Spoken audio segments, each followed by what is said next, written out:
I want you to work with plant medicine as being part of the bridge of bringing it back into society and bringing it back into the hands of humanity to help with healing, to help with awareness, to help with consciousness. And when the chief of all chiefs asks you to do something like that, it becomes more of like an endeavor, a journey, a mission. A mission. When we are a spiritual being having a human experience, the spiritual being side is having a relationship directly with source consciousness.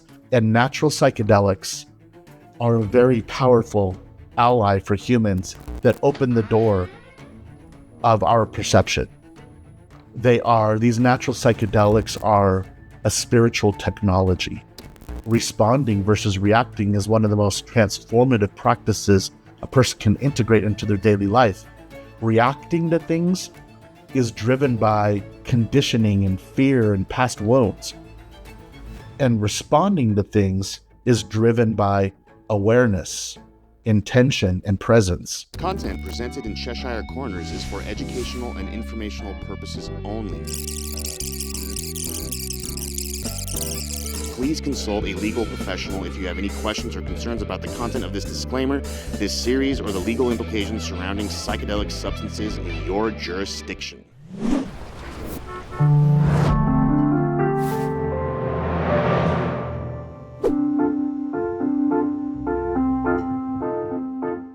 It's good day here at Cheshire Corners. Welcome to Trip Together Through the Looking Glass. We have today our guest from unusual, maybe the best way of exploring psychedelics. We have Doug Redhill from Church of Psychedelics, nationwide church to explore, to deliver, to review, to educate. Doug, welcome. Thanks, Rita. I appreciate you having me. And thank you for the work you're doing with Amados as well. I really appreciate that. Thank you. So please tell us, Church of Psychedelics, I want to know what you do, but I'm in a little bit of advantage compared to our viewers because I've looked at your website. And you have a very, very quality website with a quality of articles and information. But I think what you do is very much needed, powerful and real. And that's why I would love talking to you about. Thank you. Sure. Where would you like to jump in? Tell me how you got here. How did you start this all? Why did you get an idea to work on Church of Psychedelics? You know, it was a varied background. So I'm a part Mexican, Spanish, Spain, and a Native American. And so I've had a lot of background in spirituality and Indigenous, specifically Indigenous spirituality. And part of my professional life outside of this was that I had helped get industrial hemp, the fuel and fiber side of hemp, legalized in the state of Colorado. And that was probably about 15 years ago. And when that was going through, I noticed that the amount of problems that was having with a plant medicine getting legalized, not just in the United States, but in the state of Colorado. There's a lot of politicians that they do one thing, they say one thing and do another, or that's why they call them forked tongue politicians, and I noticed that the amount of issues that they were having, they would say that they're all proactive about legalizing industrial hemp. And then in the back rooms, they would try to crush it because industrial hemp, it threatened a lot of different industries like oil and gas. You can make ethanol very cheap with hemp. It would destroy the oil and gas industry. You don't need to be paying $3, $4, $5 a gallon for gas. You can be paying less than $1 if you used industrial hemp to make ethanol and then gas. It threatened the fiber industry, the textile industry, because it is stronger than cotton. It's stronger than almost any other material. It has the tensile strength of steel, and it can be raised in 90 days. Almost no water, no pesticides, no herbicides. You don't need to destroy the land or the environment to create it. And anyway, it just, when I started getting into the politics of how to get plant medicines legalized, I saw the problems that it had. And when I was helping with industrial hemp get legalized, I was watching the Natural Plant Medicine Act in the state of Colorado also making its way through legislation, and it was having the same issues.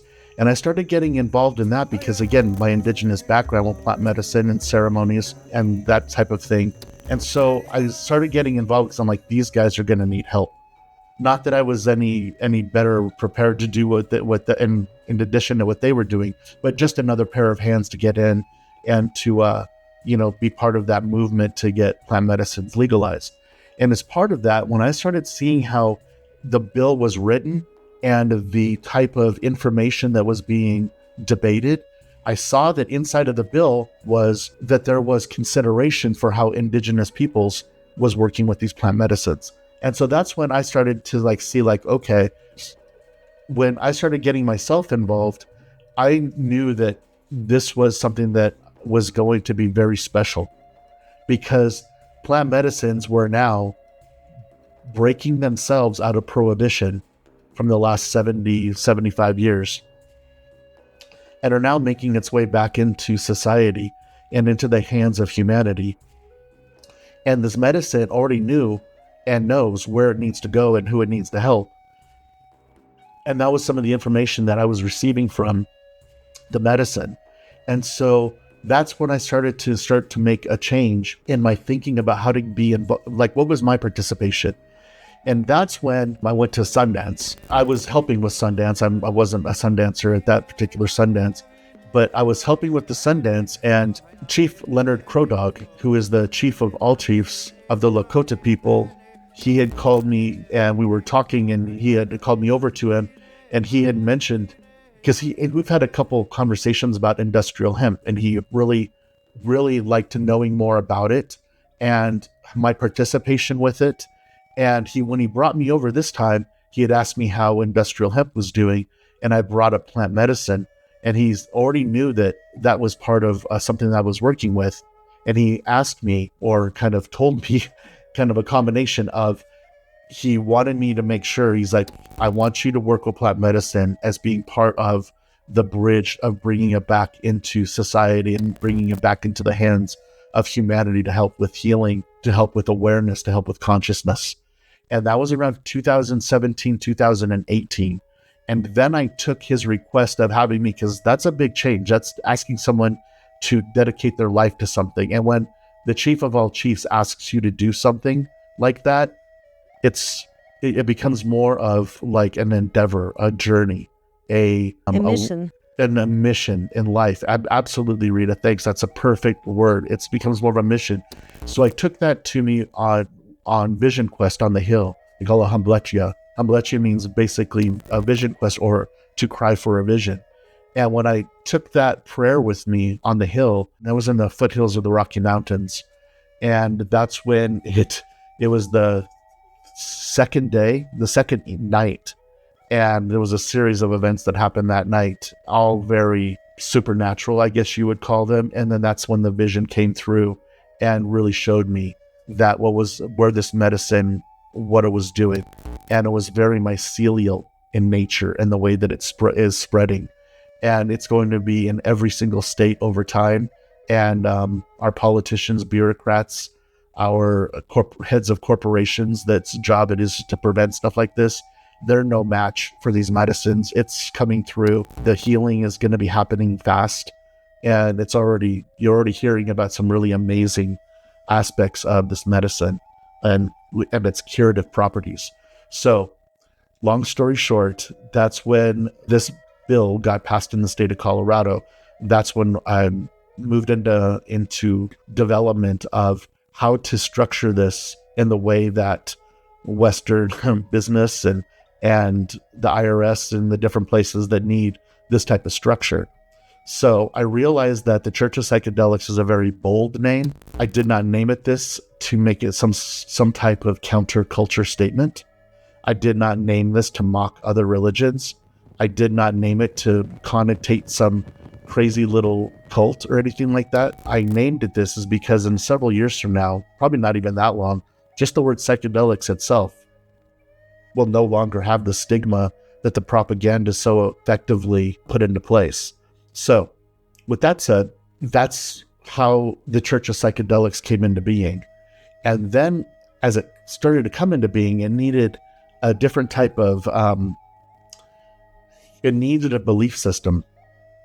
And I approached it the same way that I approached all the different lessons that I've learned from, the medicine people, the shamans, the gurus, sitting on jungle floors with the medicine, to mountaintops, to other countries and continents, to my backyard in the Rocky Mountains with all the different types of plant medicines that I've worked with. The doorway was very apparent right out of the gate. And that is to start at the very initial element of who we are. We are spiritual beings having a human experience. And that phrase has been said many different ways over the centuries, but that's essentially how we start with at the Church of Psychedelics. We are a spiritual being having a human experience. And we are in this phase of humanity right now. This is about a life where things are coming back into balance, about like living in alignment with the natural laws of nature and the natural laws of the cosmos will be an everyday commonplace practice in society. And in order to get to that place, because all of us aren't headed in that direction right now, but in order to get to that place, the study of source consciousness, God, and the practice of expanding our awareness is absolutely needed. Because the study of source consciousness is when we are a spiritual being having a human experience, the spiritual being side is having a relationship directly with source consciousness.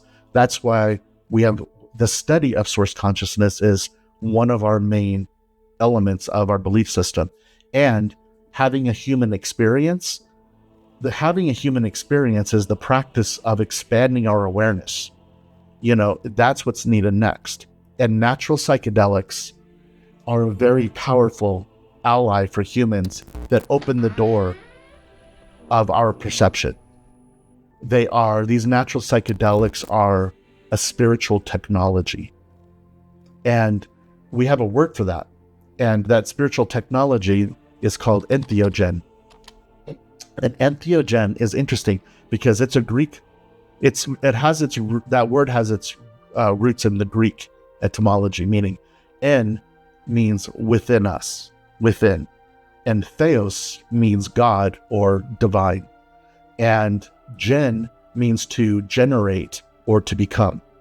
And so entheogen essentially means like generating the God or the divine from within, or bringing forth God from within.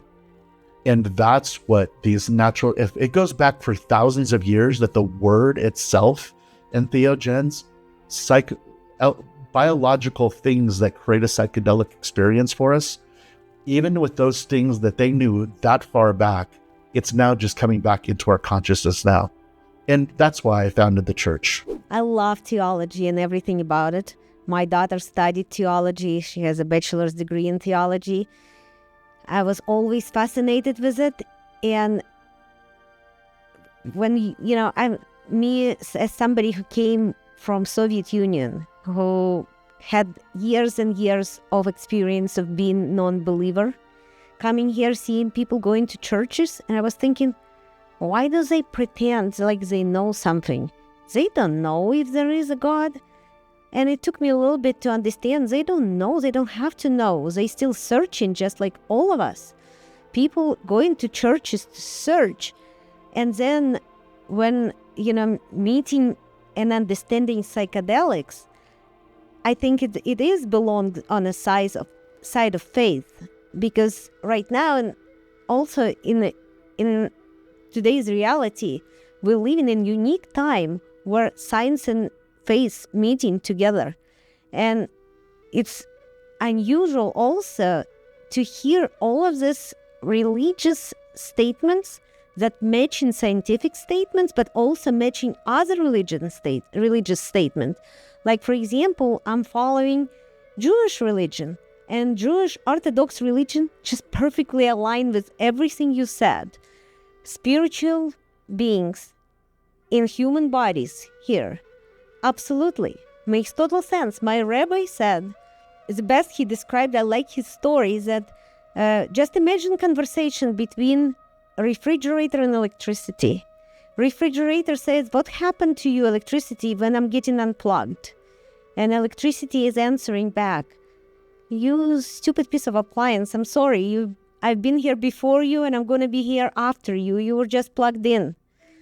So just everything is kind of matching and finally has an effect. And also when I was looking for myself and I was searching, I'm still searching for the meaning of life, I also stole this from the rabbis that I've been listening to, that the meaning of life, the whole purpose of life is to figure out how spiritual, transcendental, and material just transcend together. The whole thing is just gonna get into one, and it would make total sense because right now it's separated.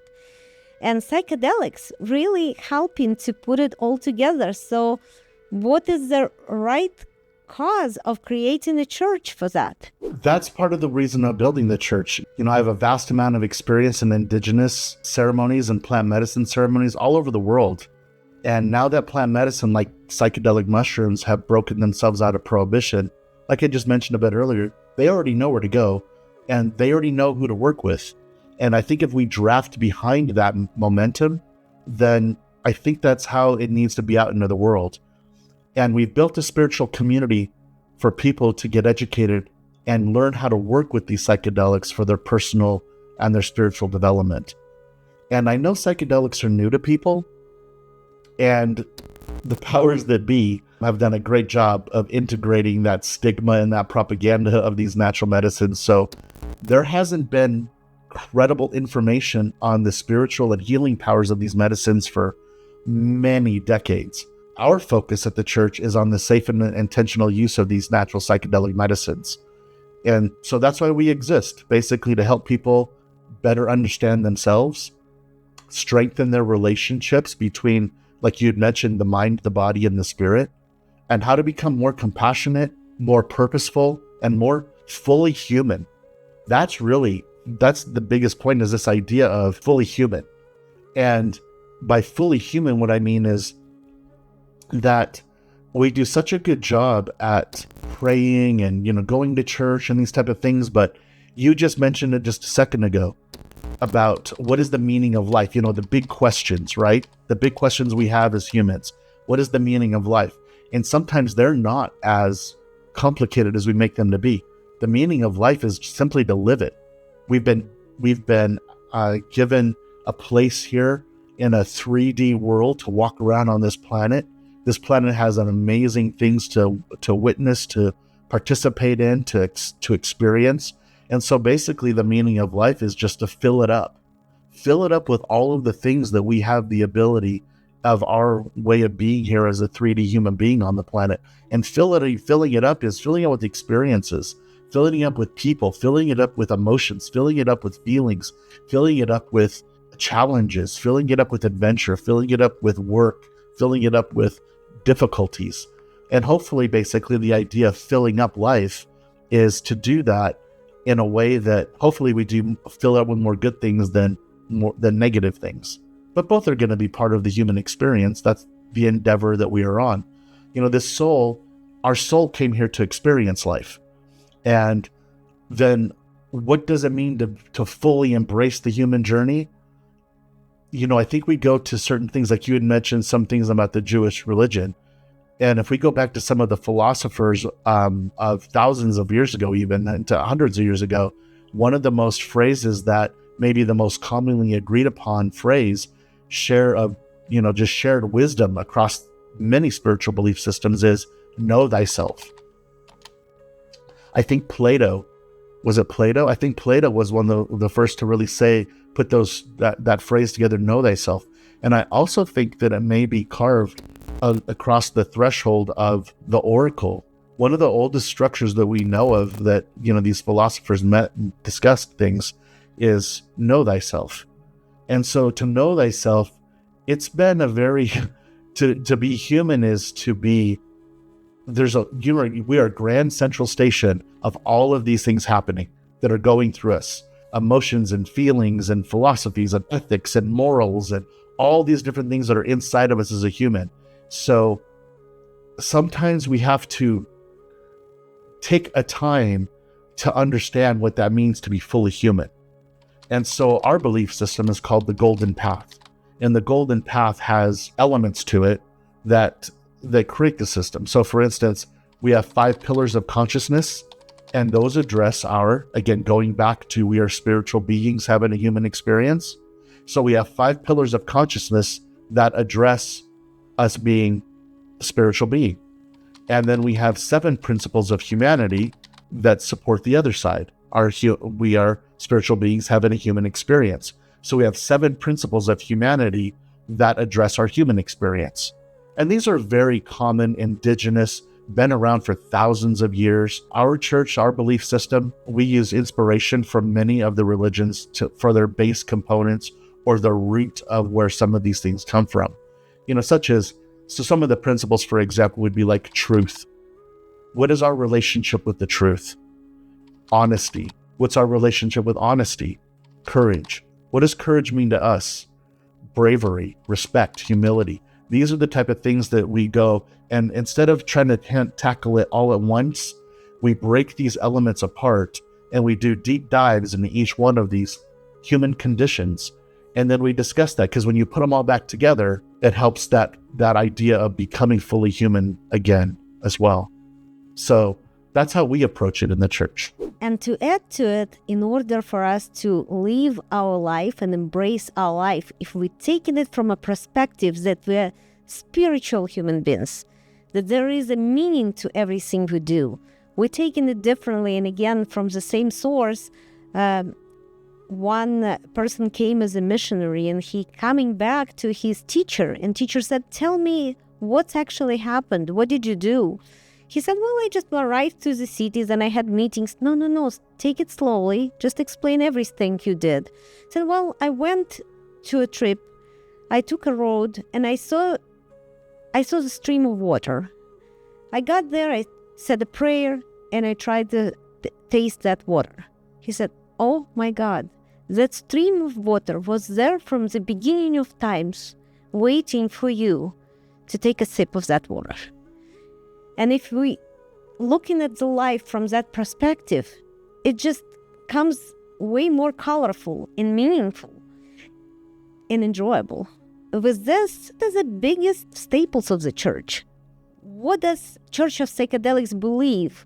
Where we came from, what we should do, and where we're going to? It's so easy for me to answer some of these questions, just having been involved with so many indigenous communities and seeing the simplicity of life, how robust that their experience of life is, how interactive they are with life, and they're in tune and they collaborate with life. So with that said, the very first pillar that we have is presence.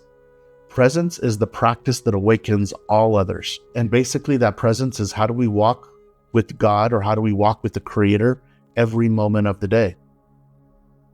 And that's really where it all, that's the basic element of the entire belief system, is this idea of just anything that happens in the present moment is very powerful, and it's very efficient, it's very effective in us being humans.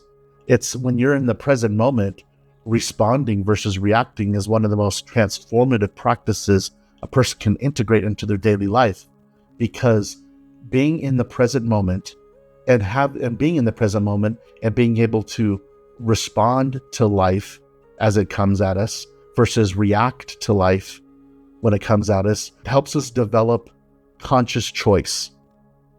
And conscious choice is where it replaces what used to be automatic behavior. And the automatic behavior is, the reason that we have this automatic behavior is this reactions, these automatic behaviors, this responses, these auto responses, is because we've got trauma and issues that haven't been healed yet. So when something happens to us, sometimes it's very small and sometimes it's larger, but it's like having a scab. You pick off the scab of a wound and it's always right there, just under the surface of the scab. It never fully heals. And so responding versus reacting and the ability to heal are very integral and tied together. And so the ability to learn the skills and the abilities to respond versus react, and the mindfulness practices that help us drop into the present moment or remain in the present moment, that's very powerful ability or a skill to have as a human. Reacting to things is driven by conditioning and fear and past wounds. And responding to things is driven by awareness, intention, and presence. And so that's why our very first thing that we work on and we practice is presence. Sounds like Buddhism, and also sounds like science when they say that time is an illusion. Yeah, it's a little bit of both. But we're Buddhism. Eventually, I'm a 5th level Shambhala Buddhist as well. And that's when I kind of not broke away, but, I moved on from Buddhism. But if you get to that 5th level there's 5 lineages of Buddhism. Shambhala is one of them. And it's the primary one that came from the East here to the United States. And so the learnings that I received by being a 5th level Shambhala Buddhist also is that, like I said, we're inspired by different religions. And that one was, when you get a little bit further down the road, they really want you to disconnect or to very much live in a disassociative way. And for me, I don't think life is about that. I look to the Indigenous and they're almost the opposite. They say, associate. Don't separate from things, connect with things. These thoughts that come into you, study them, understand them. What do they feel like? What are the emotions? And then work with them. So that's where I kind of respect both places, because I understand the power of both of those type of ways of thinking. Strengthening relationships, reacting often fuels conflict, whereas responding basically invites understanding and collaboration. And so when we choose to pause, to breathe, to respond consciously, our communication becomes more grounded and compassionate. And when we approach life that way, we know other people can sense that, right? You never underestimate the ability for other people to sense the energy that you're bringing to the table. And when you come from a more grounded and compassionate standpoint, then this strengthens this trust and this intimacy to collaborate in families and partnerships, in leadership roles, in team building, all of that. It works across our lives. So really that's what we're looking to do, is just bring clarity and alignment to those type of things that make us better human beings.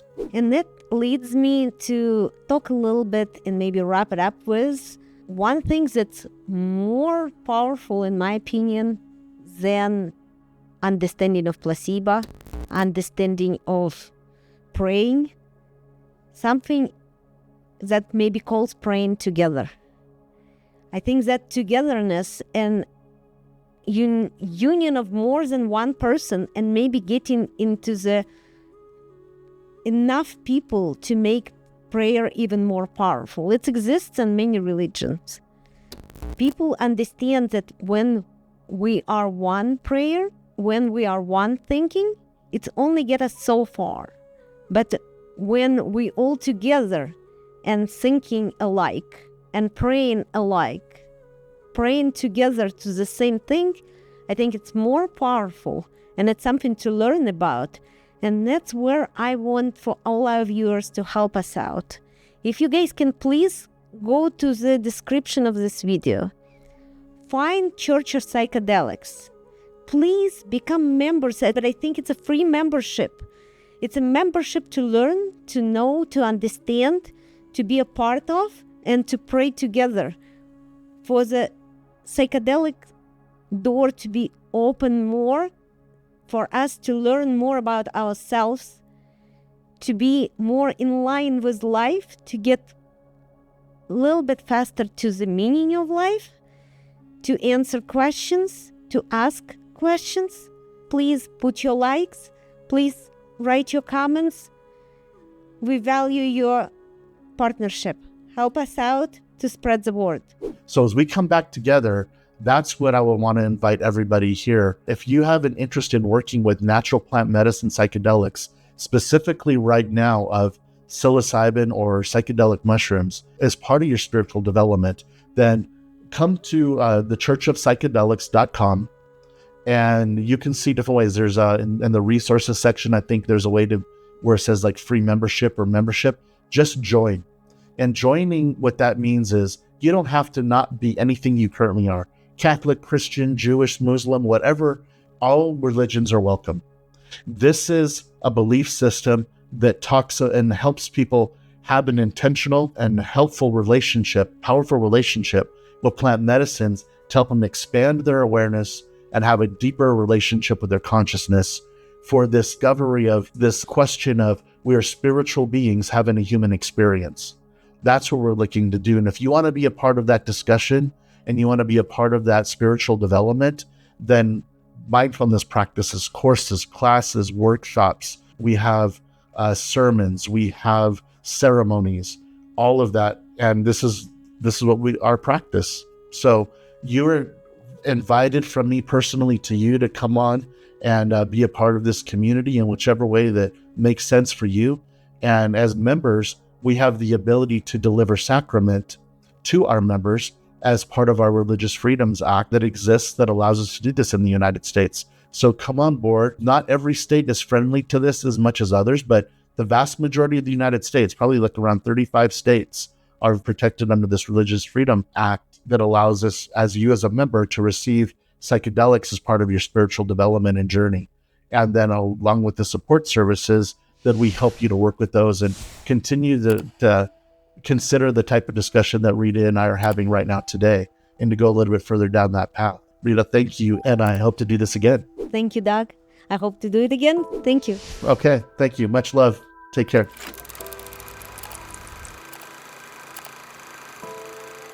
Thanks for watching. If you liked it, please like and subscribe to Cheshire Corners. Tell me what you think in the comments. And as always, don't get psyched out.